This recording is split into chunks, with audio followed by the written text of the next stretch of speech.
Fala pessoal, beleza? Mais um vídeo. Hoje nós vamos falar um pouco sobre a Revolução Peruana. Vídeo inclusive que fecha aí essa série de episódios que a gente teve aí sobre as revoluções latino-americanas. E hoje nós vamos falar sobre o Peru. Para quem acha que Peru é a única coisa que o Peru tem a oferecer, né? Foi um jogador de futebol chamado Guerreiro, que fez muito sucesso aqui no Rio de Janeiro e também em São Paulo. Mas não é só disso que vive o Peru. O Peru tem muitas coisas interessantes que a gente precisa colocar aqui e falar um pouquinho para vocês. O território onde hoje é o Peru é um território antigo aqui do continente americano e ele abriga a vida há muito tempo. Cerca de 10.560 anos antes de Cristo já existia uma civilização chamada Caral que habitava as terras onde hoje é o Peru. Mais do que isso, dizem que esse desenvolvimento dessa sociedade, inicialmente, ele seguiu alguns princípios. Por exemplo, os arqueólogos eles encontraram dentro de suas pesquisas que o Peru, além de ele habitar civilizações há tantos anos, essas civilizações todas praticamente elas se desenvolveram. Então, assim, além de serem civilizações antigas, são civilizações antigas, mas com capacidade para se desenvolverem e construírem coisas maiores.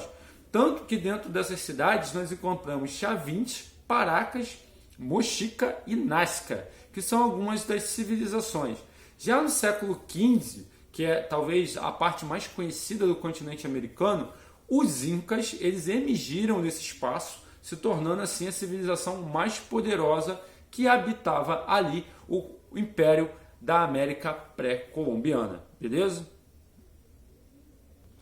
Mas o nosso objetivo aqui é falar exatamente de construção política, então vamos falar da construção política do Peru. O Peru é uma república, ou seja, ele tem um presidente que é escolhido lá dentro de uma eleição, como acontece aqui no Brasil. Também é interessante dizer que o Congresso peruano ele compõe de 130 parlamentares, e o Brasil podia imitar isso daí, né? Menos parlamentares seria uma boa para o nosso país.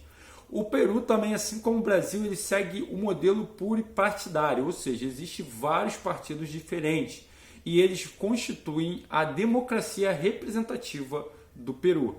E esse direito de representatividade democrática é exercido através de eleições aqui como no Brasil, bonitinho, eleições lá em urna, votando certinho, assim como todo regime democrático.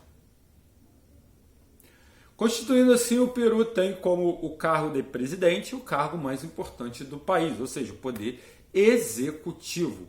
Mais do que isso, é importante dizer que a Constituição do Peru, ela diz que com 18 anos qualquer cidadão pode votar. Muito parecida com a do Brasil, né? Lembrando que no Brasil, o jovem com 16 anos ele também pode votar.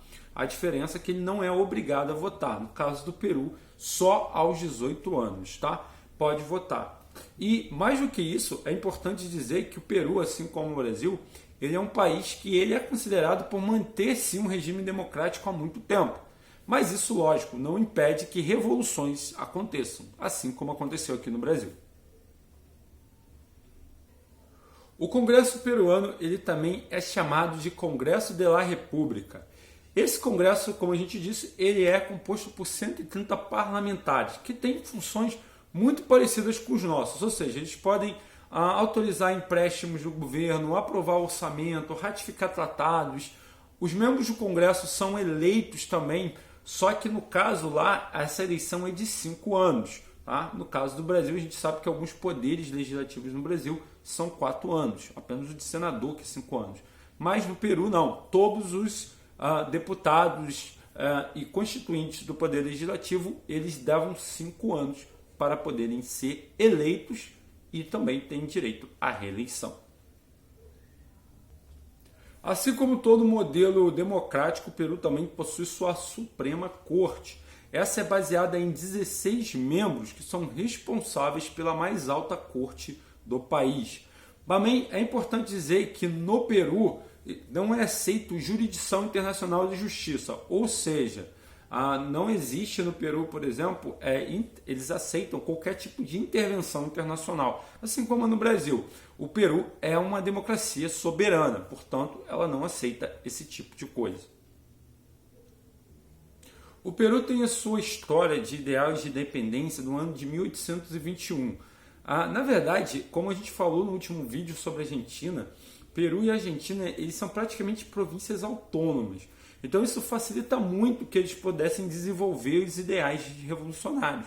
Diferentes como o Brasil, que era dominado por um império e com um império bastante atuante dentro das províncias, o Peru era um pouco diferente. Já que o Império Espanhol ele é muito maior, ele tem que cercar uma área muito maior, então ele acabava dando uma certa autonomia às províncias. Mas lembrando, a Revolução Peruana, ela é como qualquer outra revolução. Ela foi traçada com muita luta, com muitos ideais, apesar de ser diferente da nossa aqui do Brasil, uma revolução que tem situações peculiares. Por exemplo, uma questão que envolve até mesmo a questão de ser uma região que pode ser considerada um subcontinente. Então, nesse caso, existem aspectos muito diferentes do que se encontra numa revolução como as revoluções que ocorreram aqui no Brasil. Mas isso é justamente o que vamos falar agora. Mas nos ideais recentes dessas lutas peruanas, podemos citar 1941 e o chamado Protocolo do Rio. Peru e Equador tinham divergências históricas, assim, eles tocavam bem, eles tinham acordos econômicos, mas eram aqueles acordos onde na verdade a gente sabia que era uma relação muito tensa, assim. E houve a Guerra Equatoriana-Peruana, uma guerra no qual ambos as duas nações, Equador e Peru, lutaram. Em 1999, o governo peruano e o Chile implantaram um artigo sigiloso que é referente ao Tratado de 1929. Tratado que eu vou falar um pouquinho agora para vocês. Mas tem uma coisa que todo mundo que for estudar a história da América do Sul vai se deparar, é exatamente com governos ditatoriais. E o Peru não é diferente. De 1968 a 1980, o Peru viveu sim um governo ditatorial, governado por Juan Valesco Alvarado General, que era uma espécie de líder militar da época. Ele depois o presidente Fernando Terry, que era o presidente do país. Ele pertencia ao Partido da Ação Popular, o AP, que governava o Peru. Como parte da primeira fase do programa de nacionalismo desse ditador, o Fernando ele empreendeu uma reforma agrária muito forte no Peru e ele criou a nacionalização do país, principalmente da indústria pesqueira, já que o Peru era um país que sempre teve uma boa relação econômica com a pesca. Mais do que isso, ele também construiu companhias de petróleos e vários bancos e mineradoras. Mas assim como qualquer revolução, existem problemas que acontecem dentro dos próprios regimes, principalmente os regimes unitários. Eles começam sempre com muito avanço, muitas mudanças na sociedade, mas depois a conta chega. E no Peru não foi diferente. Lógico que o que ajudou a acontecer isso foi o fenômeno El Niño. Devido ao El Niño ter passado no país, o país teve um sério problema econômico derivado do que o El Niño faz, né? Se você estuda geografia, você sabe exatamente do que eu estou falando. É uma mudança climática inesperada que geralmente causa muitos estragos. Então, para conseguir reconstruir o país depois da passagem do El Niño, ele teve que tomar decisões muito drásticas, decisões que mexeram na economia e naturalmente acabaram gerando inflação no país. A inflação alcançou níveis altíssimos. Por exemplo, no ano de 1990 ela já chegava a 7,694%. Ou seja, o Peru vivia uma fase péssima e ela só aumentou. De 85 a 1990 a inflação disparou. Devido à inflação, a moeda praticamente peruana, que é o sol, ela perdeu qualquer tipo de valor.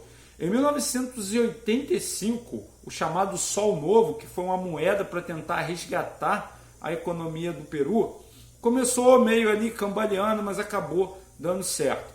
Apesar disso, a turbulência econômica provocou tensões sociais no Peru e o crescimento da rebeldia.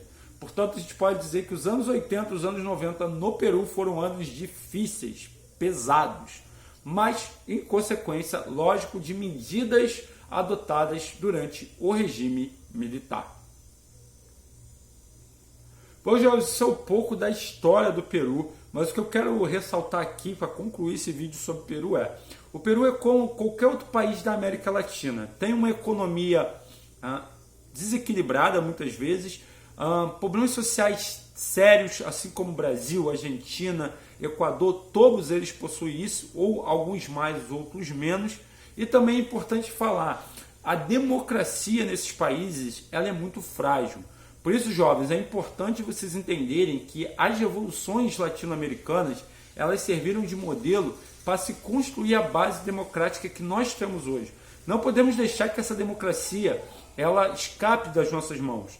Por isso, sempre lute pela democracia, respeite a Constituição. Essa é a melhor forma de mantermos essa frágil democracia viva, até que os anos passem e esses países latino-americanos possam se tornar democracias sólidas. Beleza, pessoal? Espero vocês até a próxima aula. Fiquem com Deus. Valeu!